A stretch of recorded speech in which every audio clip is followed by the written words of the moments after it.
เอาไม้ดูจะบ่อาบน้ำจากมือเดียวมือเดียวโอ้ไหนกินนี่บ่อาบน้ำมือนึงว่าสันอาบน้ำได้แม่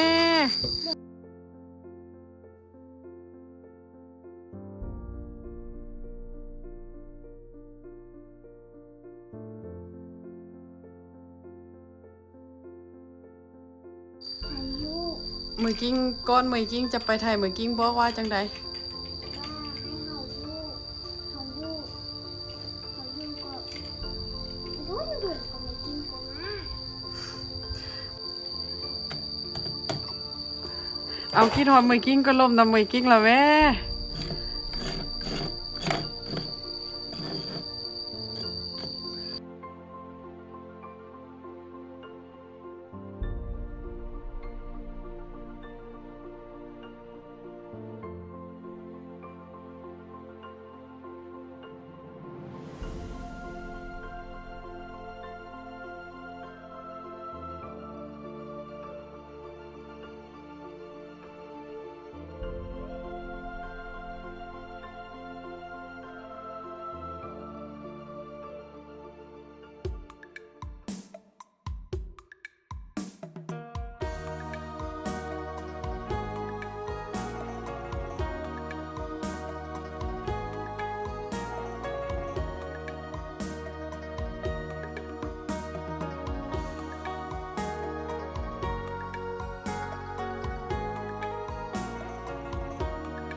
โอ้แมนพูดได้มาคิดว่าไหนกิ้งไปอยู่เหือนแล้ว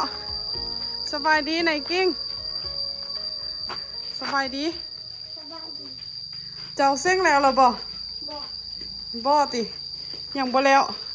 โอ้อันนี้ผู้ได้กินเหรอบ่เมียนมืออื่น เส้งยังบ่แล้วมืออื่นไปจดซื้อเมื่อเราพักเลย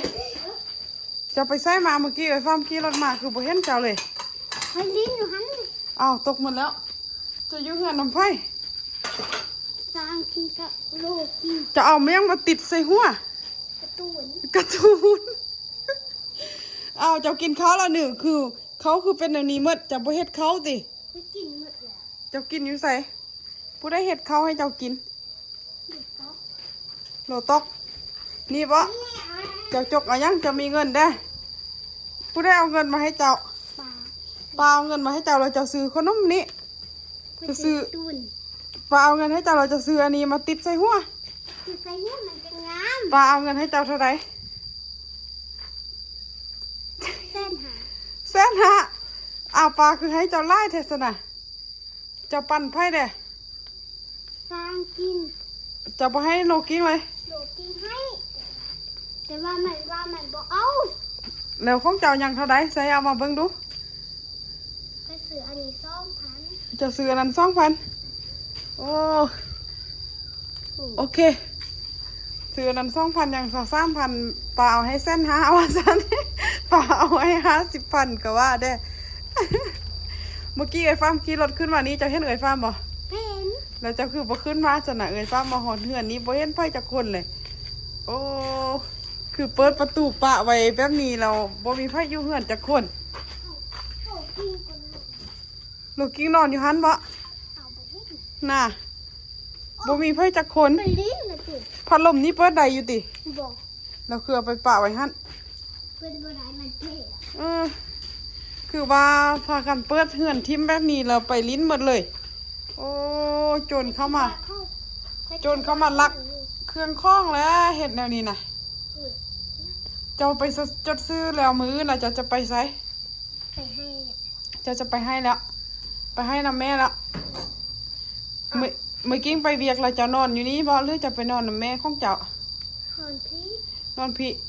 แล้วเอ้ยฟ้ามโทรหาตะโลคือบ่ได้เลย ตัวโลลิ้นตะเกียน คือ บบ ด โรงเรียน คือบ่ด่าตะโลซะนะคือบ่บอกตะโลเอาโทรศัพท์ให้เจ้าโทรหาเอ้ยฟ้ามได้ซะนะ เอาไปพวกอู อ๋อ เขาไปโรงเรียนแหละ น้องฟ้ามกับบ้านเนาะพี่น้องเนาะน้องฟ้ามกับน้องฟ้ามไปเที่ยวอยู่เวียงแล้วบ่าวเพิ่นก็กลับคำม่วนส่วนน้องไม่กิ้งก็ไปเฮ็ดเวียกเนาะก็เลย มีแต่น้องในกิ้งอยู่บ้านมื้ออื่นไปจดซื้อเส้งแล้วก็พักเนาะพักเรียนซ่องหรือว่าปิดเทอมนั่นเองเนาะน้องบอกว่าน้อง เาโต๊ะแด น้อง ไปเลือกโต๊ะแด ไปเลือกโต๊ะได้น้องในกิ้งบอกว่าจิไปให้นำแม่เนาะเพราะว่ามื้ออื่นจะซื้อแล้วก็พักเทอม3เดือน ปิดเทอมเนาะปิดเทอม3เดือนก็ไปอยู่ให้นำแม่ไปอยู่นำตัวเนาะ ไปเฮ็ดให้ ไปเฮ็ดให้จะเฮ็ดให้เป็นได้ เป็น เจ้าเฮ็ดเวียกใดได้เบิ่งมือหั่นน่ะความเปื้อนแท้เปื้อน เมื่อ ว่า กี้นี้เอาขี้มา ขี้ดินลงสไลด์ลงหั่นนะ คนเจ็บปวดเลย โคตรเจ็บกนเลย พวกเจ้าคือไปสไลด์เฮ็ดแบบนั้นโอ้เอายังมาสไลด์เอาตุกน้ำเอายังเกาะ ปูแน่นเอาทุ่งยาง โอ้ เอา คื เป่า อเฮ็ด ยาง เอาเป่ายางมันสิบ่ทรงสิบ่ขาดติ บอกครับบอกครับเปลี่ยนเลือกเปลี่ยนเลือกเมื่อกี้จะทุ่งยางก็แกะ โอ้มักมีนี่คือบ่สุกจักอันเลยวะเนาะตัวนี้คือว่าแก่แล้วตัวนี้นะอาการแบบแก่แล้วเอ้าเอ้ยไปฟาร์มซื้ออันนี้มาฝากเจ้านี่นะเจ้ากินบ่เอ้าเจ้ากินเขาวแล้วไปฟาร์มว่าจะซื้อมาให้เจ้ากินเขาวน่ะเจ้ากินตอนช่วยเอาเมื่อกี้เจ้าว่าเจ้ากินข้าวแรงแล้วดิอ้าวเป็นแบบนี้ก็ได้เมื่อกี้นี่ว่าเจ้ากินแล้วเด้อซะนะ ค่อยบ้าค่อยกินก่อน เจ้าเฮ็ดเองก็ได้บ่แม่นตีเขาน่ะเฮ็ดดูเฮ็ดเขาเราก็กินเขาแหละเตียนคำเมาไว้ขนาดเลยนะพี่น้องเมื่อกี้นี่บอกน้องป้าว่ากินแล้วพอน้องป้าบอกว่าเอาของกับเขามาให้กินเพิ่นบอกว่าบ่ทันกินเขาว่าซั่น น้องฟ้าเองก็อยู่ที่เพื่อนน้องหน่วยกิ้งเนาะเพื่อนน้องหน่วยกิ้งนั่นเองพี่น้องนี่เลยมึงนี่คนกำลังจะเฮ็ดข้าวจะเฮ็ดข้าวเราจะกินผู้เดียวว่าหรือจะให้ซัมกิ้งให้ลูกกิ้งกินน้ำเจ้าคือบอกไปอาบน้ำเด้ออาบน้ำเด้อแม่บังดูบักเป็นปื้นล้างดีๆล้างมือจะพร้อมล้างมือจะเราค่อยล้างหม้อเพื่อนในกิ้งนี่มีแมงอันนี้ดังโพดแล้ว สีลวกแล้วแมงอันนี้นะดิดนี่นะกินข้าวแล้วไปอาบน้ำเด้อปักเปื่อนหันเบิ้งคอดูค่ะโอ้สกปรกตกมกแท้จะพออาบน้ำจากมือแล้ว มือเดียว เอาไหมดูจะพออาบน้ำจากมือ มือเดียว มือเดียวโอ้ในกินนี่บ่อาบน้ำมือนึงว่าสันอาบน้ำได้แม่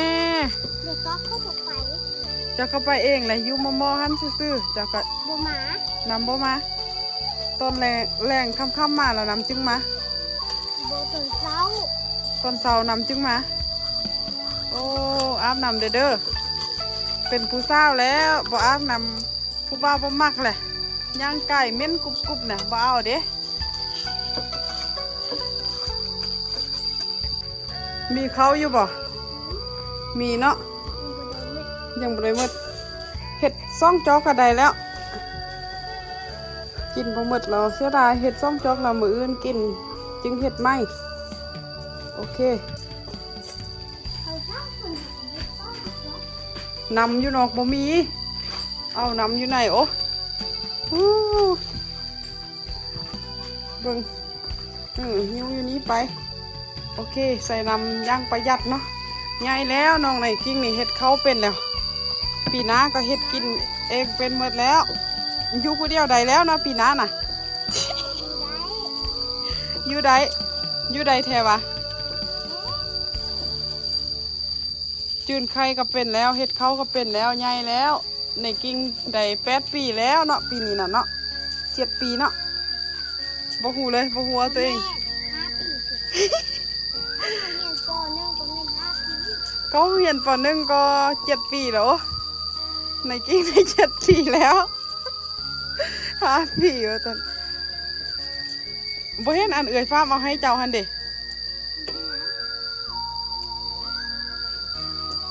ล้างดีๆเฮออกแล้วล้างไหม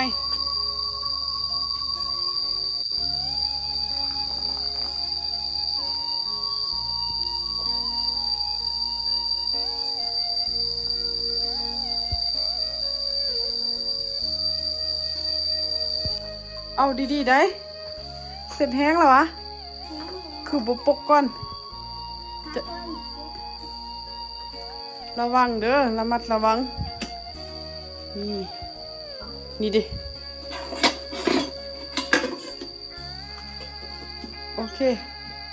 ปกไว้รอท่าปะนี่นะหมูกันนี่ป่าแล้ว ไปสอกอายมาเลยบ่เป็นหมูเป็นน้องเจ้าน่ะ เที่ยวอ่ะ เสียวเสียว ลิ้น บ่แม่นหมูเสียวว่ะเอาซะ เอาลิ้นจะในข้าวซุป เอาฟังลิ้นมาลิ้นจากนั้นเขาสุกเราจังกินข้าวโอ้โหสันบ่ไปสอกโลกิ้งสั้นกิ้งเลย ข้าวผม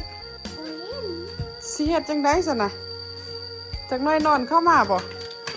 อาลิ้นมันสิทำกับข้าวประมาณนั้น จากน้อยไก่สิข้ามมืดแล้วคงเรากลับมาเฮือนนี้โอ้ข้องลิ้นนะลิ้นหล่อท่านเขาสุกว่าซั่นลิ้นข้องลิ้นหล่อท่าให้เขาสุกแล้วกินข้าวแล้วก็ไปอาบน้ำเด้อมื้อนี้นะส่วนเข้าไปอาบน้ำเด้อ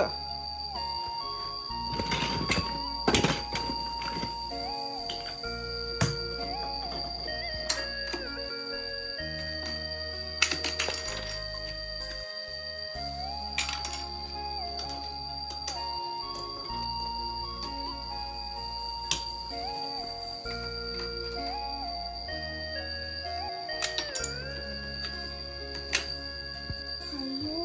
มือกิ้งก้อนมือกิ้งจะไปไทยมือกิ้งบอกว่าจังใด ว่าให้เขาลูกเขาลูกก็รุ่นเดือดกันกินกันนะเขาอยู่โดนแล้วมือกิ้งมาเดี๋ยวมือกิ้งไปเฮ็ดหยังอยู่ไทย แต่ไข้ข้อง ไปขายของไปเฮ็ดเวียกหาเงิน มาปลุกเหือนไม้ให้เจ้าอยู่แม่นบ่ นี่ เดี๋ยวมือกิ้งบอกว่าให้เจ้าไปอยู่นะแม่ อยากให้เราดูเพื่อน บอกให้อยู่เหือน ให้เราพักเพื่อนแต่ถ้ามีดูให้ แล้วจะฟังพวกมือกิ้งบ่ เราก็ฟังดู ฟังอยู่สิเฮ็ดตามมือกิ้งบอกมันบ่ คิดซ้ำแต่ว่าหนูกินหวังว่าให้หนูก็เห็ดเขาให้เรากิน อย่าไปเศร้าอย่าลืมกินตลอดหนูกินมาเขาบอกหนูกินได้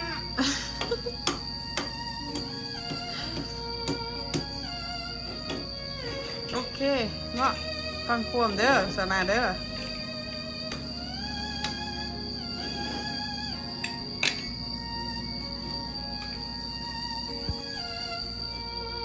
แล้วโลกิ้งเฮ็ดข้าวให้กินอยู่บ่เมื่อกี้บ๊อบโลกิ้งเฮ็ดข้าวให้กินน่ะเฮ็ดอยู่บ่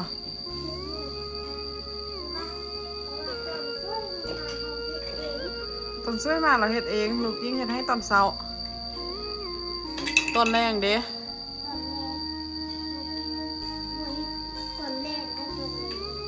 ตอนแรกเป็นตอนนี้โลกิ้งพอเฮ็ด แต่เฮ็ดเองเนาะโลกิ้งเฮ็ดให้แต่ตอนเช้ากับตอนช่วยเนาะตอนแรกเราเฮ็ดเองเนาะ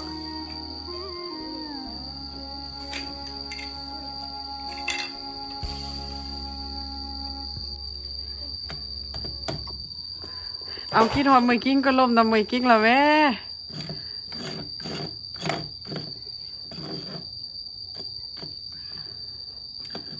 บ่ล่มแล้ววะแต่ว่ามันยังไข้ข้องอยู่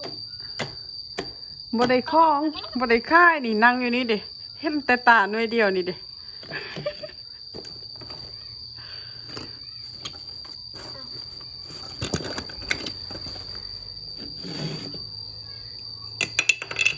โอเคบ่ล่มกะซ้ำนี้แหละบอกมือกิ้งดูบ๊ายบายคิดฮอดเด้อ ไปบ้านกินหมดเลยไปเลย อย่าให้เด้อบอกไหนกิ้งไหนอย่าให้นะ